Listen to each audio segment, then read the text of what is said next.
Yes, what's good, everybody? We're excited for the topic today, which is staying in sync. Can you share your screen? Yes, I believe it is showing. Can you put into chat if you can see the screen just so we can make sure you can see it? But I think we should be good. So, Awesome.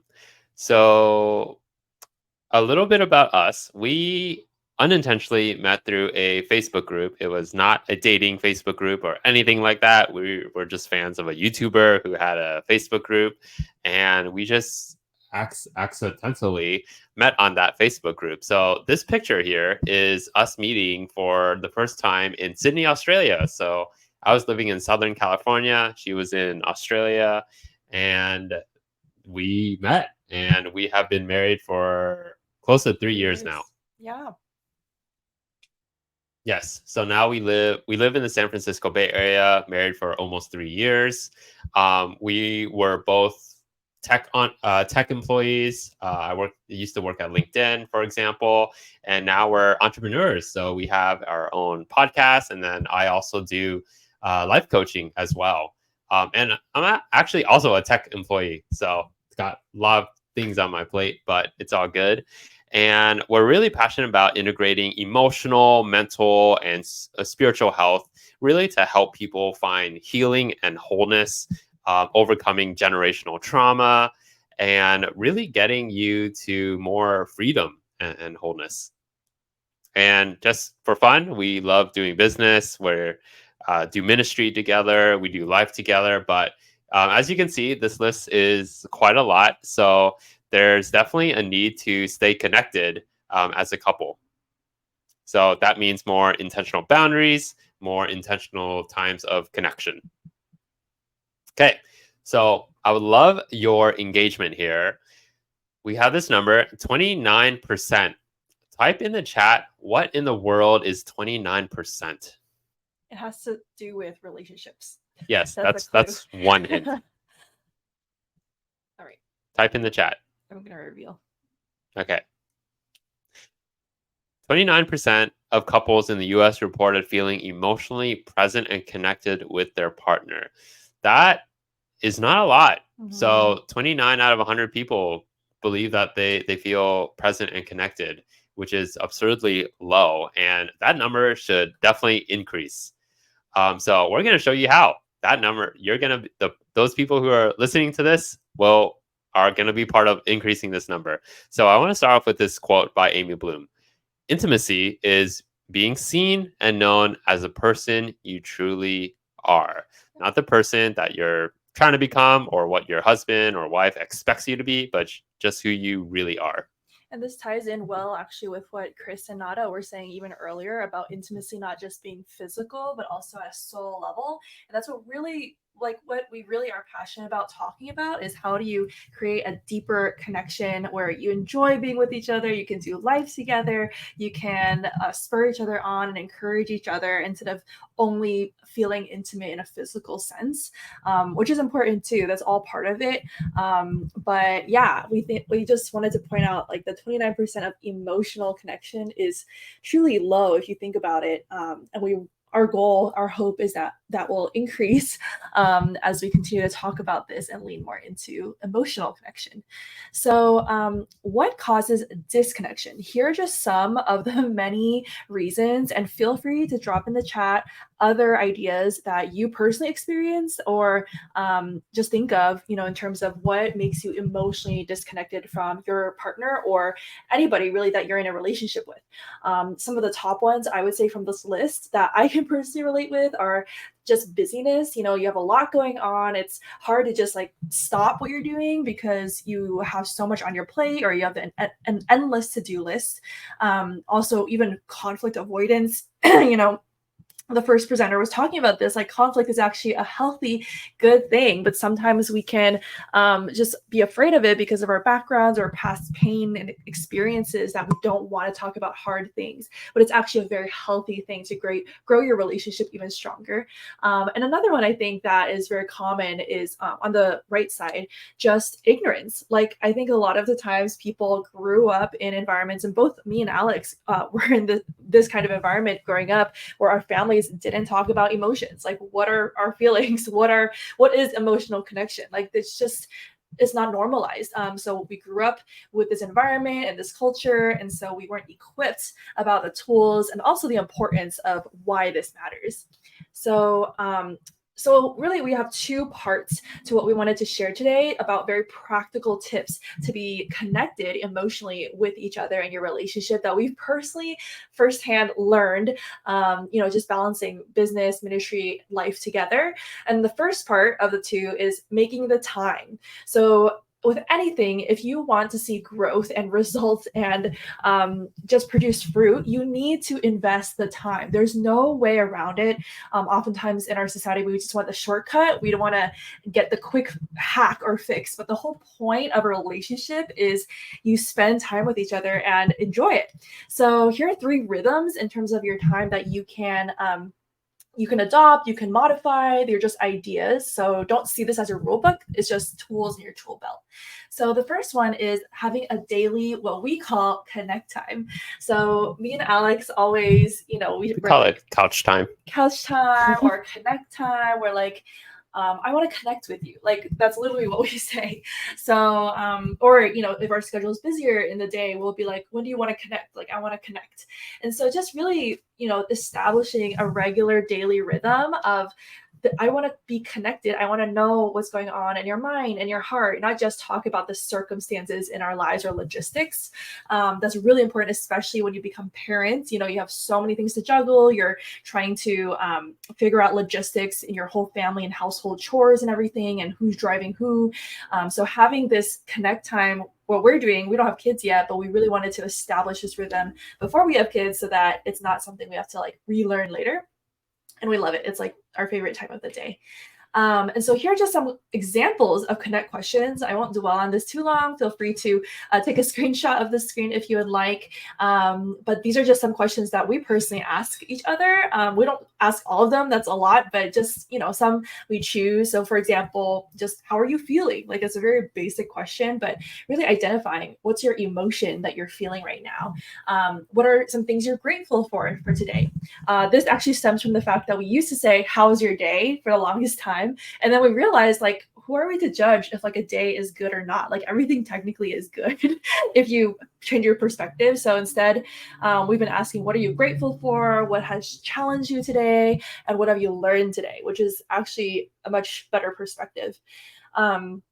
Moving on to the second rhythm is our weekly date nights. So these are just non-negotiable slots in our calendar that we love. It's always a highlight of our weeks.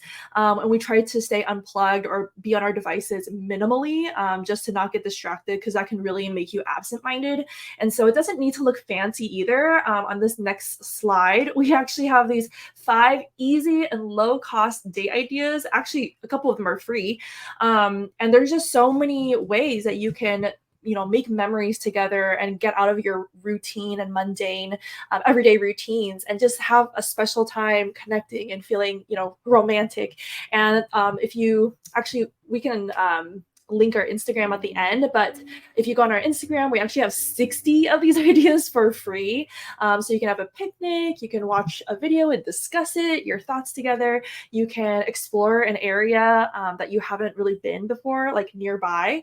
You can go to a $5 movie on Tuesdays. You can even have a dance party at home or in the car. We love carpool karaoke. So little things like that. And then the third one is a shared journal. So this is more, I guess, like it's an optional thing, but I highly recommend some way of like asking deeper questions to each other beyond just the daily connect times. So I'll just give you an example. So the journal that we use and we've started using is called the Together Marriage Journal. And actually, it's on sale. We're not sponsored, they're not paying us, but I literally was surprised when I saw on the website this week that it's on sale for $10 only. $10 for a stronger marriage is like the best investment. So yeah, Together Marriage Journal, like, asks you all these questions. You journal down your thoughts and love letters to each other, and it takes like 5 minutes every week, but then you get to talk about it, and it's super sweet, and it's one of our favorite things to do together now. And yeah, Alex and I will talk about communication tips. Ooh, communication. Yes, so important. So here's three communication keys. The first is, do you want a vent or solution? So I don't know. I can't generalize for all the dudes who are listening or watching this, but sometimes we have a default to fix things, whereas women just want to be listened to, or sometimes it's vice versa. So one communication tip is just to ask your spouse, do you want to vent or do you want a solution? And that will drive the conversation. It shows that, oh, they want a solution for this, or maybe they just want to be listened to, which helps a lot. It also helps to prevent triggers, because this used to happen where Alex would want to vent, but then I thought he wanted a solution, and I would get frustrated that he's not listening to my solution that I'm offering.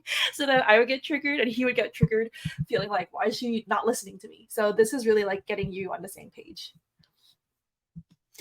Second one is practice active, non-judgmental listening. And the focus here is non-judgmental. It's really hard. It can be very difficult to not judge someone. Like if your partner says, so and so, I had this situation, it was so hard, blah, blah, blah, blah, blah. It's easy to default to, well, why didn't you do that? Or, like very judgmental accusations. But really just listen as what it is. Maybe there's a lot of things going on underneath. Maybe your partner is feeling stressed, or maybe they're just reminded of some generational triggers. There's a lot of things that could happen. So I would just look at it at a neutral lens. And then the third communication is having a 10-to-1 positive deposits ratio. This means for every negative deposit, there's 10 positive. So the ratio is really large, but if you can think back on your life, you often remember the more negative, like the criticism that you got or the fight you got in. And we often stuff down the positives. That's why there's a 10 positive to 1 negative deposit ratio. And the whole point of like a deposit is you're depositing these positive feelings and interactions so that you can withdraw when there is something more negative or a critical conflict or a criticism, that it just basically buffers that and makes it feel much more safe and like, okay, I know this person loves me, believes in me, affirms me, and this negative interaction doesn't feel so overwhelming or weighty. And so here are just examples of deposits. This is from the Gottman Institute. If anyone is curious, they are one of the experts in research on marriage and relationships. So negative deposits are criticism, defensiveness, contempt, and stonewalling, which is like just giving you the silent treatment or being emotionally unavailable. Positive deposits are showing appreciation, like, thank you so much for doing the dishes. I really appreciate that. Affection, it could be physical or it could just be, I love you and things like that. Kindness, humor, listening, which Alex talked about, and validation. It's very related, but it's basically like validating that person's emotions and experience, even if you don't agree or you don't understand. One example is Alex he struggles with what we call the B word, which is feeling bored. And I never get bored. I don't understand what it is like to be bored. But I've learned over time, I'm like, okay, I understand how you would feel, and that's okay. Just validating his emotions rather than being like, what? Why are you bored? That makes no sense.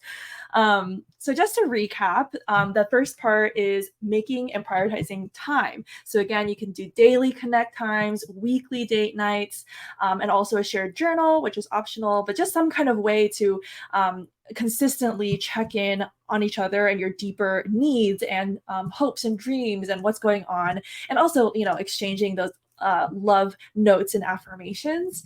And then the second thing is to communicate to cultivate your relationship, because your words matter. Your words are either sowing death or sowing life. And so you want to make sure what you're saying from your mouth is giving life to your relationship. It's like watering a plant. You need to keep watering it instead of letting it dry out. And so how you do this is you clarify your need. Like, do you want to just vent, or do you want a solution and help? You listen actively and non-judgmentally to create a safe space for vulnerability. And lastly, make regular positive deposits. Your goal should be at least 10-to-1 ratio, although honestly, it's limitless in terms of how much you can do positive. I think we probably do a lot more than that, thankfully. So yeah, we just want to end with this quote from Dr. Gottman from the Gottman Institute. The key to a lasting marriage is not just staying together, but staying connected. And again, that's all about like being emotionally connected and being attuned to what each other needs and are feeling and are going through, so that you can support one another in the journey, not just physically intimately, but intimately in terms of being seen and known and loved. So we would love to hear, wherever you're streaming this or watching this, share with us in the chat. What are some takeaways, one or two takeaways you've gotten either from this presentation or even the former presentations, because all of them had a lot of gold nuggets. And I don't think we have questions because I've gone over time, but if you have any questions, or you want to unpack things further with us, we do have a podcast where we talk a lot about emotional health. You can find us at Let's Unpack That with Alex and Grace. That's our podcast. You can see on the slide our website as well. Or you can connect with us on social media with the Trans, Trans, that's our last name. Or you can also get one-on-one coaching. And do you want to quickly talk about what the coaching is like and what can people expect? Yeah. So if you ever struggled with anxiety, comparison, or identity issues or generational traumas, which I'm sure most of us have, then my coaching can help you find more healing and wholeness and just freedom in general and improve relationships. Yeah. So hit me up. Would love to do even a free session. I'll gift a free session to anyone who reaches out to me. Yeah, just mention that you found us through this the Thriving Couple Summit. Yeah. So yeah, thank you. Man, I appreciate you guys coming on and presenting. You guys, if you were to check out their Instagram channel, we're friends on Instagram, and I always see you guys on there giving out some kind of juice. Every little snippet is some kind of juice, and I've told myself, yeah, I told myself like, hey, at some point in time, I'm going to go back and watch the full thing of that. And that's happened every time. The cool thing is you're on there consistent. So I really appreciate you guys coming in and giving us some knowledge. There's so much, and you guys to cap it off. So I thought our first two presenters were good. And then you guys come through and I'm like, man, that's a nice cleanup hitter right there. Right. I appreciate you guys. Thank you. Thank you. All right, you guys. So one last scenario is me being able to just give you guys